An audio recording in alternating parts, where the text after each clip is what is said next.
إن الحمد نحمده ونستعينه ونستغفره ونعوذ بالله من شرور أنفسنا ومن سيئات أعمالنا من يهده الله فلا مضل له ومن يضلل فلا هادي له ولن تجد له من دون الله وليا مرشدا الله من الشيطان الرجيم بسم الله الرحمن الرحيم السلام علیکم ورحمۃ اللہ وبرکاتہ۔ پچھلی کلاس میں ہم نے یہ کیا کور کیا تھا کہ جو نمازی ہے وہ کہاں تک اپنے ہاتھوں کو اٹھائے۔ اب جو ہے وہ ہم ان شاء اللہ تعالیٰ سے آگے ہاتھ باندھنے کا عمل تکبیر تحریمہ، پہلی تکبیر تحریمہ جو ہے وہ فرض ہے، یعنی پہلی دفعہ اللہ اکبر کر کے اس کے بعد تکبیر تحریمہ کے بعد ہم ہاتھ باندھتے ہیں۔ تو اس میں اب حدیث ہے، باب نمبر 87 ہے، بخاری شریف کی حدیث ہے اور حدیث نمبر 740 ہے۔ باب وضع الیمنی علی الیسری فی الصلاۃ، نماز میں دایاں ہاتھ بائیں پر رکھنا۔ اچھا، قال حدثنا عبد الله بن مسلمة عن مالك عن ابي حازم عن سهل بن سعد قال، اچھا یہ جو ہوتی ہے نا قال حدثنا عبد الله بن مسلمة عن مالك، یہ جو میں نے نام لیا ہے یہ چین کہلاتی ہے، چین یعنی سند کہلاتی ہے، اردو میں سند کہتے ہیں اور انگلش میں چین کہتے ہیں۔ یہ راویوں کی سند ہوتی ہے کہ اس نے جو ہے انہوں نے امام بخاری نے کہا کہ ہمیں حدیث بیان کی عبداللہ بن مسلمہ نے، اور انہوں نے روایت کی ان کا مطلب انہوں نے روایت کی مالک سے، انہوں نے روایت کی ابی حازم سے، اور انہوں نے روایت کی ان سہل بن سعد، انہوں نے روایت کی سہل بن سعد سے۔ تو یہ جو نام ہے ایک کے بعد ایک، تو یہ چین کہلاتی ہے۔ اسی چین سے ہمیں یہ پتہ چلتا ہے کہ یہ حدیث جو ہے وہ صحیح ہے یا نہیں صحیح ہے۔ اس کی حدیث کے راویوں میں جو ہے کوئی ضعیف راوی تو نہیں ہے، یا کوئی متروک راوی تو نہیں ہے، یا کوئی مدلس راوی تو نہیں ہے۔ یہ چین ہمیں بتاتی ہے۔ اس چین میں جو نام لکھے ہوئے ہوتے ہیں ان کے اوپر پوری تحقیق ہو چکی ہوئی ہے، ہر ایک کی ریسرچ ہو چکی ہوئی ہے کہ ان کا نام کیا تھا، ان کی کنیت کیا تھی، ان کا لقب کیا تھا۔ اور جیسے مثال کے طور پر عبداللہ جو ہے نا، اس سے پہلے عبداللہ بن مسلمہ، ان کے متعلق ساری تحقیق ہو چکی ہوئی ہے کہ ان کا نام جو ہے وہ عبداللہ تھا، بن کا مطلب یہ بیٹے تھے مسلمہ کے۔ تو پھر اس کے بعد وہ آگے کس کے بیٹے تھے، ان کے بارے میں ان کا لقب کیا تھا، ان کا نام کیا تھا، ان کا اٹھنا بیٹھنا کیا تھا، یہ پیدا کب ہوئے، وہ فوت کب ہوئے، ان کا جو ہے وہ سماع یعنی انہوں نے کس سے حدیث سنی، کس سے حدیث نہیں سنی، کون ان کے استاد تھے، ان کی ان سے ملاقات ثابت ہے یا نہیں ہے، ان کا کریکٹر کیسا تھا، ان کے شب و روز کیسے تھے، یہ کہیں جھوٹ تو نہیں بولتے تھے۔ تو یہ سب چیزیں ان کی مطلب عدالت کے بارے میں کہ یہ ان کی کتنے عادل تھے، ان کا حافظہ کیسا تھا۔ تو یہ سب چیزیں جو ہیں یہ جو چین ہوتی ہے، یہ ایک راوی کے متعلق یہ سب تحقیقات ہو چکی ہوئی ہیں کہ جب ہم راویوں کے بارے میں اتنا ڈیٹیل پڑھتے ہیں تو ہمیں تب پتہ چلتا ہے کہ یہ حدیث صحیح ہے یا نہیں، یہ ضعیف تو نہیں ہے، کہیں یہ حدیث جو ہے مدلس تو نہیں ہے، کہیں یہ حدیث جو ہے متروک تو نہیں ہے، یہ حدیث موضوع تو نہیں ہے۔ تو یہ سب جو چیزیں ہیں، یہ جب ہم چین پڑھتے ہیں اور پھر چین کے بعد ان راویوں کے متعلق ہم ریسرچ کے ساتھ، تحقیق کے ساتھ جو انہوں نے محدثین نے کی ہوئی ہیں وہ سب ہم پڑھتے ہیں، پھر ہمیں یہ بات سمجھ میں آتی ہے۔ تو ظاہر ہے کہ یہ علم بہت گہرا ہے اور بہت زیادہ ہے، تو اس کے اوپر ہم اپنی زندگی نہیں لگاتے، یہ ہمارے لیے افسوس کا مقام ہے کہ ہمیں پتہ ہی نہیں ہے کہ ہمیں ان چیزوں کے بارے میں کتنی ریسرچ کرنے کی ضرورت ہے، ہمیں اپنے صحیح دین کو ڈھونڈنے کی ضرورت ہے۔ تو یہ اسی صورت میں پتہ چلتا ہے جب ہم اس پر ٹائم لگاتے ہیں۔ تو اب یہ تھوڑا اب جب ہم حدیث پڑھ رہے ہیں اور یہ میں بخاری شریف سے، ترمذی شریف سے بتا رہی ہوں، تو ہمیں پتہ ہونا چاہیے کہ ہم کیا پڑھ رہے ہیں، کیوں پڑھ رہے ہیں اور کیسے پڑھ رہے ہیں، انہوں نے کس طرح تحقیق کی ہے، انہوں نے کس طرح ان راویوں کے نام لکھے ہیں، کس طرح سے ہمیں یہ پتہ چلے گا کہ یہ حدیث صحیح ہے کہ نہیں، اس میں کہاں کوئی غلطی ہے۔ تو یہ سب چیزیں جب ہم اس حدیث کے ٹاپک کو بہت ڈیٹیل میں پڑھتے ہیں تب ہمیں سمجھ میں آتا ہے، فقہ کے مسائل ہمیں تب ڈیٹیل میں سمجھ میں آتے ہیں۔ تھوڑا ان شاء اللہ تعالیٰ بتاؤں گی۔ تو اب آج راویوں کے متعلق بتایا، پھر ان شاء اللہ تعالیٰ حدیث کی اقسام کے بارے میں بتاؤں گی۔ بس یہ آپ لوگ ذہن میں رکھیں کہ یہ جو چین ہوتی ہے یہ بہت امپورٹنٹ ہوتی ہے کہ اس میں ہمیں تاکہ پتہ چلے کہ یہ حدیث کو پہچاننے کے لیے کہ یہ حدیث صحیح ہے کہ نہیں۔ اچھا، اور بعض اوقات دفعہ یہ ہوتا ہے کہ حدیث میں کوئی نہ کوئی راوی جو ہے وہ اس طرح کا ہوتا ہے جس کے اوپر شک ہوتا ہے کہ یہ راوی ٹھیک نہیں ہے، یہ راوی، یا جس کے بارے میں ثابت ہوتا ہے کہ یہ مدلس راوی ہے، یا اس کے اوپر جرح ہوئی بھی ہے، تو یا یہ راوی جو ہے ضعیف راوی ہے، یا اس کا حافظہ کمزور تھا، یہ بات کسی راوی پر ثابت ہوتی ہے، راویوں پر چین کمزور ہوتی ہے، لیکن جو حدیث کا متن ہوتا ہے وہ ٹھیک ہوتا ہے۔ متن سے مراد جو اب عبارت ہم چین کے بعد پڑھتے ہیں وہ متن کہلاتی ہے۔ تو پھر کیونکہ اس متن کو ہم اس لیے صحیح کہتے ہیں کہ دوسری احادیث سے بھی اس کی شواہد ملتے ہیں کہ یہ حدیث جو ہے ان راویوں سے بھی منتقل ہو کر آئی ہوئی ہے۔ اگر 3-4 اس طرح کی احادیث مل جائیں جن کا متن ٹھیک ہو لیکن ان کے راوی کمزور ہوں تو پھر اس حدیث کو صحیح کہا جاتا ہے۔ تو اب بعض کا دفعہ اس طرح ہوتا ہے، یہ پھر آپ لوگوں کو ساتھ ساتھ بتاؤں گی کہ کون سی حدیث کی چین جو ہے وہ کمزور ہے اور متن درست ہے، اور کسی کا جو ہے وہ متن کمزور ہوتا ہے تو چین درست ہوتی ہے، تو وہ اس کو جو ہے نا دوسرے قرینہ سے پھر ثابت کرتے ہیں، کیونکہ اسی قرائن کی حدیثیں دوسری اس سے بھی مل رہی ہوتی ہیں، دوسری اسناد سے بھی مل رہی ہوتی ہیں۔ تو اب جو یہ ہے قول ان سہل بن سعد قال كان الناس يؤمرون ان يضع الرجل يده اليمنى على ذراعه اليسرى في الصلاة قال ابو حازم لا عالمه الا ينمي ذلك الى النبي صلی اللہ علیہ وسلم وقال اسماعیل ينمى ذلك ولم يقل ينمي۔ اچھا، یہ جو اب یہاں سے تھا نا كان الناس يؤمرون ان يضع الرجل سے لے کر فی الصلاۃ تک علی ذراعہ الیسری فی الصلاۃ، یہ متن کہلاتا ہے۔ یہ جو یہاں تک ہے فی الصلاۃ یہی متن ہے۔ آگے جو میں نے پڑھا قول ابو حازم لا عالمہ الا ینمی، یہ اب میں آپ کو اس میں بتاتی ہوں کہ یہ اس کا متن نہیں ہے، یہ الگ سے ابو حازم نے جو بولا ہے کہ یہ حدیث کے الفاظ نہیں ہیں اور یہ اس کو منسوخ کرتے ہیں، یہ الگ سے اس کے اوپر جو تھوڑی بہت تحقیق کی ہوئی ہے یہ وہ ہے۔ اچھا، اس حدیث کا ترجمہ ہے کہ کان الناس یؤمرون، کہ لوگوں کو حکم دیا جاتا تھا کہ آدمی نماز میں اپنا دایاں ہاتھ بائیں کلائی پر رکھے۔ ابو حازم نے کہا کہ وہ حضرت سہل بن سعد اس حکم کو رسول اللہ صلی اللہ علیہ وسلم کی طرف منسوخ کرتے تھے۔ ایک اور راوی حدیث اسماعیل کہتے ہیں کہ یہ حکم منسوخ کیا جاتا تھا، یہ الفاظ نہیں کہے کہ وہ اس حکم کو منسوخ کرتے تھے۔ تو بس یہ ہے کہ متن صرف اتنا سا ہے کہ آدمی نماز میں اپنا دایاں ہاتھ بائیں ہاتھ کی کلائی پر رکھے۔ اب علی ذراعہ جو ہے نا، ذراع جو ہے وہ کہتے ہیں کلائی سے لے کر جہاں سے کلائی شروع ہوتی ہے کوہنی تک، یہ پوری ذراع کہلاتی ہے۔ تو ہم اپنا دایاں ہاتھ اس کلائی کے جوڑ سے، ہاتھ کے اوپر ہاتھ رکھنا بھی منقول ہے، لیکن جو زیادہ وہ ہے اتھینٹک روایات اور جو زیادہ افضل ہے وہ یہ ہے کہ آپ جو ہے اپنی ہاتھ، جو دایاں ہاتھ ہے آپ کا، وہ بائیں ہاتھ کی کلائی کے جوڑ پر رکھیں، اور یہ اس جوڑ سے لے کر کوہنی تک کسی بھی جگہ رکھا جا سکتا ہے۔ تو اس کی وضاحت ابھی میں کرتی ہوں۔ اس میں جو ہے جمہور اہل علم کے نزدیک نماز میں ہاتھ باندھے جائیں۔ اچھا، جمہور علماء میں نے آپ کو بتایا تھا وہ ہوتے ہیں جو دنیا میں زیادہ تر علماء کا جن کے پر اتفاق ہوتا ہے وہ جمہور علماء کہلاتے ہیں۔ پوری دنیا کے علماء اس میں کاؤنٹ کیے جاتے ہیں، یعنی کہ صرف پاکستان کے تو جمہور علماء ان کو کہا جاتا ہے۔ اچھا، ان کے نزدیک نماز میں ہاتھ باندھے جائیں گے اور انہیں کھلا نہیں چھوڑیں گے۔ کھلا نہیں چھوڑیں گے۔ اہل تشیع جو ہے، آپ کو پتہ ہے اہل تشیع جو ہے وہ ہاتھ سیدھا کر کے نماز پڑھتے ہیں، اور دوسرا جو ہے مالکیہ ہوتے ہیں، امام مالک کے فالوورز، وہ جو ہے ہاتھ کھول کے نماز پڑھتے ہیں، باندھتے نہیں ہاتھ۔ اور دوسری جو ہے وہ اختلاف یہ ہے کہ ہاتھ کس طرح باندھے جائیں، اور تیسرا جو اختلاف ہے کہ ہاتھ وہ کہاں باندھے جائیں گے۔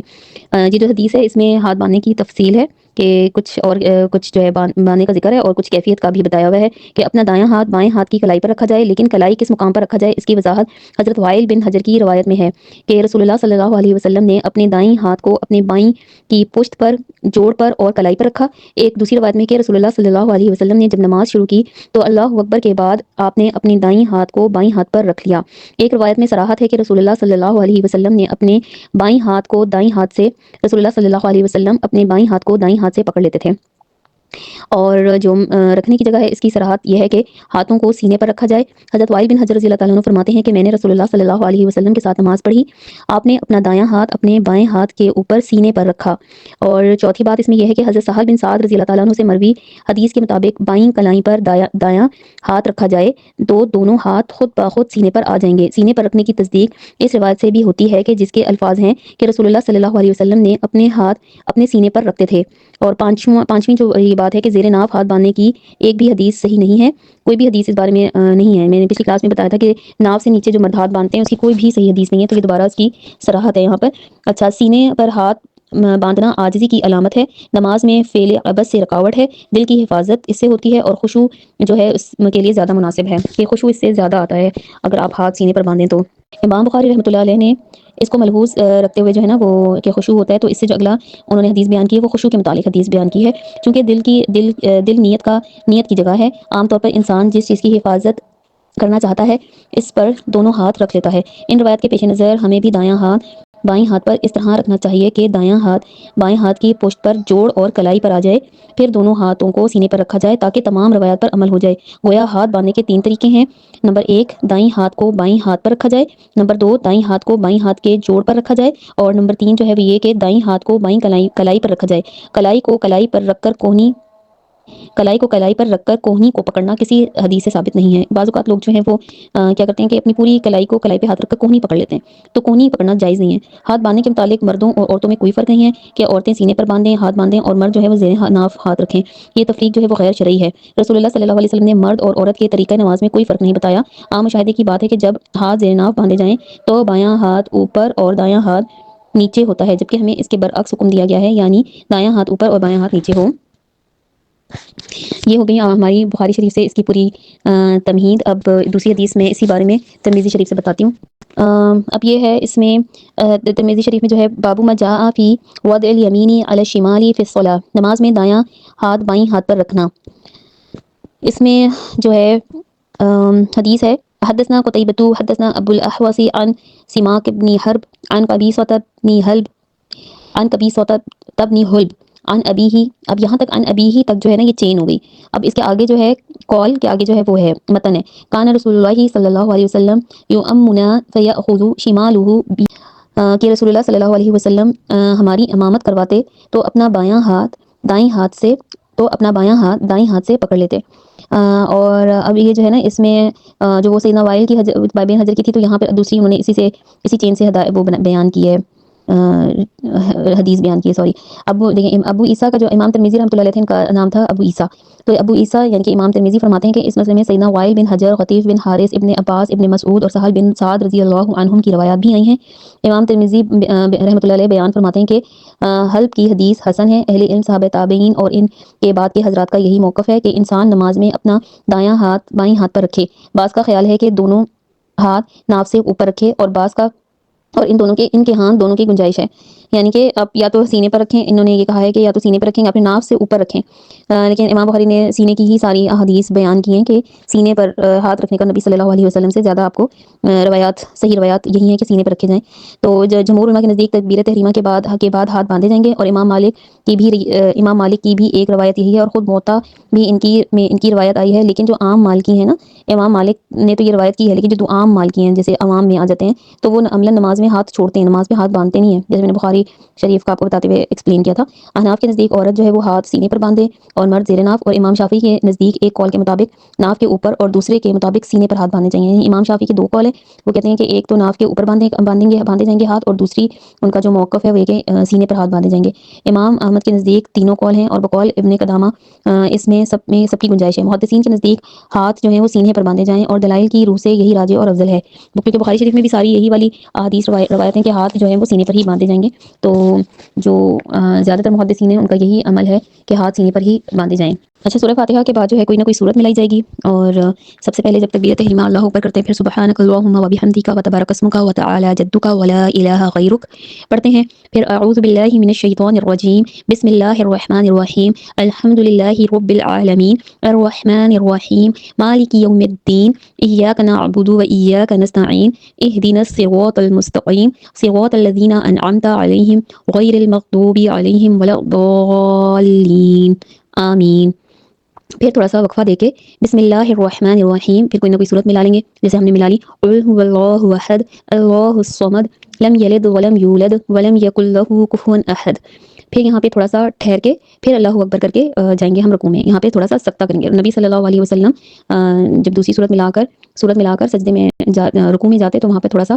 رک جاتے تھے، وقف کرتے تھے، تو پھر اس کے بعد اللہ اکبر کر کے رکوع کے لیے جھکتے تھے. اچھا، پھر جو ہے ہم جب اللہ اکبر کہیں گے تو پھر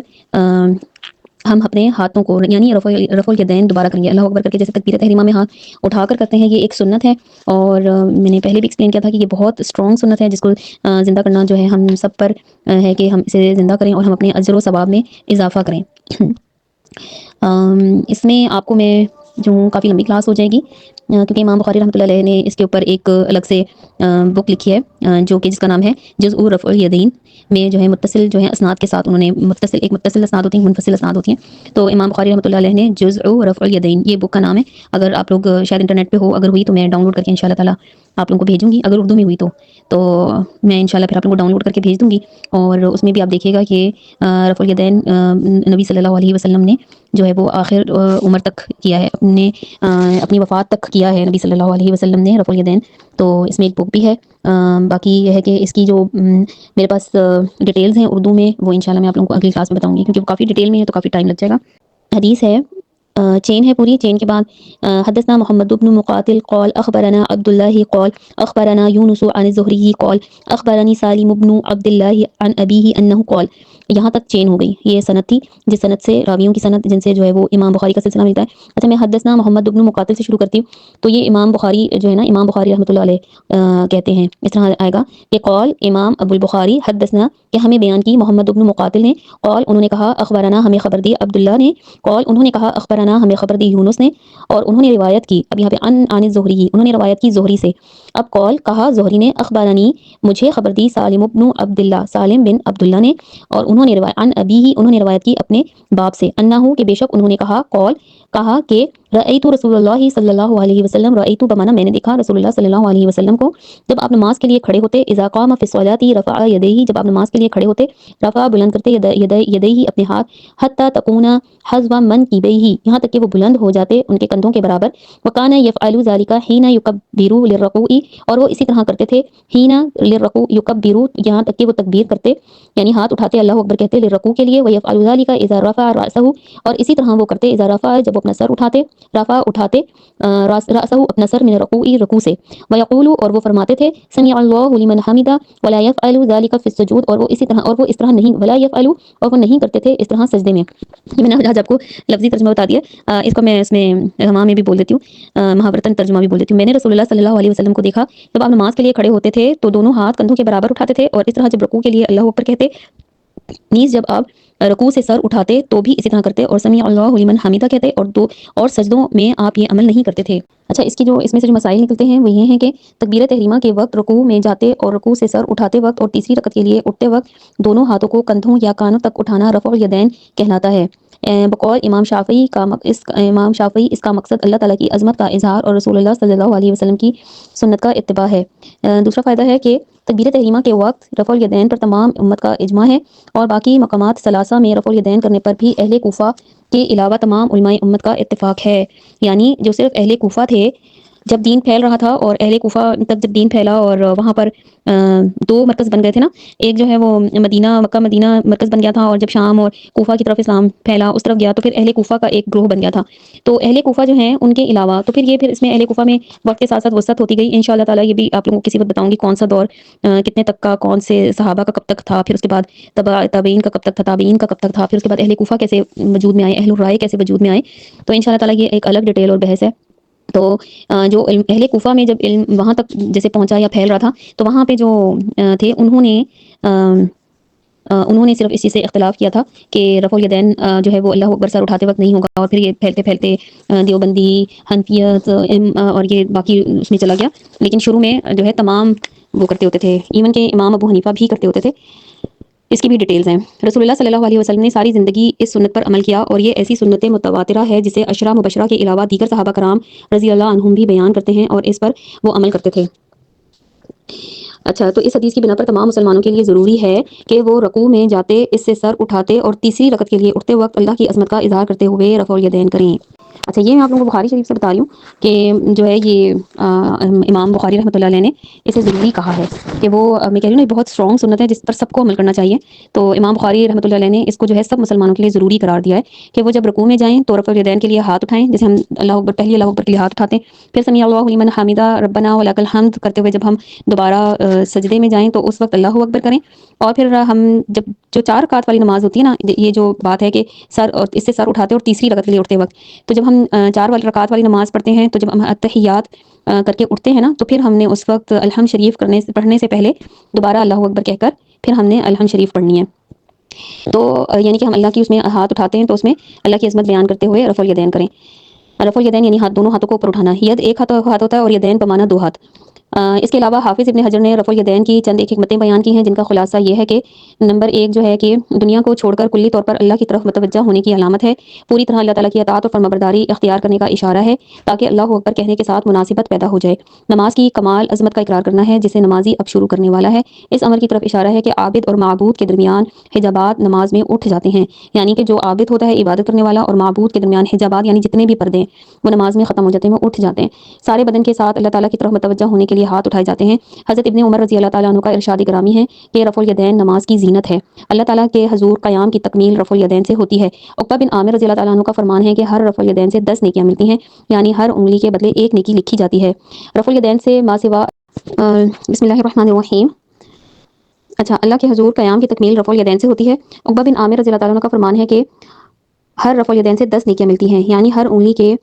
بدلے 1 نیکی لکھی جاتی ہے۔ اور یہ جو ایکسپلینیشن ہے یہ فتح الباری میں ہے، اور چیپٹر نمبر 2 ہے، اور پیج نمبر 283 ہے۔ اور عقبہ بن عامر والی بات ہوگی۔ رفع الیدین سے ما سوا اللہ کی نفی اور اللہ اکبر سے اللہ کی وحدانیت کو ثابت کرنا ہے۔ بعض صوفیہ نے لکھا ہے کہ رفع الیدین کرنا گویا دنیا کو پس پشت پھینک دینے کی طرف اشارہ ہے۔ ایسی محبوب سنت کے متعلق نسخ کا دعویٰ کرنا یا اسے منافی سکون قرار دینا، اس پر سنت غیر موقدہ کا ٹھپا لگانا اور اس کے متعلق عدم دوام کی عدم دوام کی کرنا کہ یہ عدم دوام ہے، اس میں دوام نہیں تھا، شروع میں آئی تھی، اس کا مطلب یہ اور اس کے ترک کو ثابت کرنے کے لیے زور قلم صرف کرنا اور اس کے متعلق بے بنیاد مناظروں کی داستانیں وضع کرنا فقہ عراق کے دستے ہنر شناس ہی کا کرشمہ ہو سکتا ہے، واللہ المستعان۔ اچھا، اس میں جو ہے اس کا مطلب یہ ہے کہ بعض صوفیہ نے لکھا ہے، بعض صوفیہ کرام نے لکھا ہے اس بارے میں۔ ایک صوفیہ کرام کا بھی ایک الگ جو ہے وہ دنیا ہے، اور اس میں بھی جیسے ہر مسلک کے لوگوں میں صحیح لوگ بھی ہیں، غلط لوگ بھی ہیں، کوئی صحیح رہنمائی دیتا ہے، کوئی غلط رہنمائی دیتا ہے۔ تو اس طرح بعض صوفیہ کرام نے یہ لکھا ہے کہ رفع الیدین جو ہے وہ ایک ایسی سنت ہے جو ہم بسے پشت جس کو پھینک دیں، تو ایسا، اور یہ اتنی محبوب سنت ہے کہ اس کے نسخ کا دعویٰ کرنے سے مراد یہ ہے کہ کچھ لوگ کہتے ہیں نا کہ یہ منسوخ ہو چکا ہوا ہے، اب اس کا نہیں ہے، کیونکہ وہ بت چھپا کر لاتے تھے یا تاکہ ان کے بت جو ہیں وہ گر جائیں، تو یہ اس وقت کے لیے تھی صرف سنت، تو اس کے نسخ یعنی منسوخ ہو گیا، یعنی اب نہیں ہے۔ تو یہ جو ہے بالکل بھی اور اس سنت کو یعنی یہ غیر موقدہ کہتے ہیں سنت کو کچھ لوگ نا، تو یہ سنت غیر موقدہ نہیں ہے، یہ سنت موقدہ ہے، یعنی ضروری سنت ہے جسے رسول اللہ صلی اللہ علیہ وسلم نے اپنے آخری دور تک کیا۔ پھر زور قلم اس پہ صرف کر دینا کہ نہیں یہ تو جو ہے ہی منسوخ سنت ہے، اور اس کے بارے میں جو لوگ غلط لکھتے ہیں اس کے لیے، اور اس کے اوپر جو بے بنیاد مناظرے کرتے ہیں جس کی کوئی بھی وہ نہیں ہے، اتھینٹسٹی نہیں ہے، تو اس کے اوپر یہ ٹائم ضائع کرنا جو ہے وہ عراق کے جو فقہا تھے یہ ان کا کام تھا، یا وہاں سے اہل کوفہ عراق کی طرف سے وہاں سے یہ چیز اٹھی تھی، اور اب سبحان اللہ بہت ہی پھیل گئی ہے، اللہ تعالیٰ ہم سب کی مدد فرمائے۔ تو یہ بہت ضروری رفع الیدین سنت موقدہ کہلاتی ہے، اس سے یہ ثابت ہوا کہ موقدہ سنت موقدہ ہے اور بہت ضروری سنت ہے، اور جس کو کرنے سے ہمیں 10 نیکیاں ملتی ہیں۔ تو یہ سب ہے، تو ہم ایک سنت جس سے ہمیں اتنا ثواب مل رہا ہے ہم اس کو کیوں اپنے ہاتھوں سے جانے دیں۔ ایک اور حدیث اس کے بارے میں ہے کہ حضرت مالک بن حویرث رضی اللہ تعالیٰ عنہ سے روایت ہے کہ جب وہ نماز شروع کرتے تو اللہ اکبر کہتے وقت اپنے دونوں ہاتھ اٹھاتے، اور جب رکوع کرنا چاہتے تو بھی اپنے دونوں ہاتھ اٹھاتے، اور جب رکوع سے اپنا سر اٹھاتے تو اپنے دونوں ہاتھ اٹھاتے، اور وہ بیان کرتے ہیں کہ رسول اللہ صلی اللہ علیہ وسلم نے اسی طرح کیا تھا۔ یہ ایک اور اثر ہمیں مل رہا ہے حضرت مالک بن حویرث سے، جو صحابہ کرام سے جو ہمیں حدیث ملتی ہے کہ یہ انہوں نے اس طرح سے کر کے دکھایا، اس کو ہم اثر کہتے ہیں، وہ حدیث کی لینگویج میں اثر کہلاتی ہے۔ اچھا، اب یہ تو اس کی ڈیٹیلز ہیں بہت زیادہ آگے، اور بھی انشاءاللہ تعالیٰ وہ نیکسٹ کلاس میں بتاؤں گی۔ اگر کسی کو رفع الیدین کرنے کا طریقہ سمجھنا ہو اور سمجھ نہ آئی ہو ان حدیث کو سن کر، تو وہ دوبارہ کلاس میں پوچھ سکتا ہے، وہ آڈیو کر کے اچھی طرح اس کو سمجھ بھی سکتا ہے، تو وہ آپ لوگ پوچھ لیجیے گا، جس کو اگر صحیح سے سمجھ میں نہ آئے تو انشاءاللہ تعالیٰ اس کو پھر میں آپ لوگوں کو دوبارہ سے ایکسپلین کر دوں گی، یا پھر کس طریقے سے بتاؤں گی، دوبارہ سے انشاءاللہ آرام آرام سے بتا دوں